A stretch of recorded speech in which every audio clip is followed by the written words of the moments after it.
един млад артист. Той ще се качи тази вечер за първи път на голяма сцена. И това ще бъде голямата сцена на Тутракан, на Огнения Дунав. Той е много талантлив, ще се убедите сега в това. Той е много чаровен. Смело можем да кажем, че пее по-добре от баща си.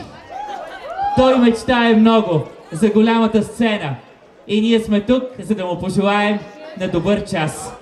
Нека да го посрещнем така, както се посрещат само големите звезди. Тутракан! Аплодисменти за него!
Слушат,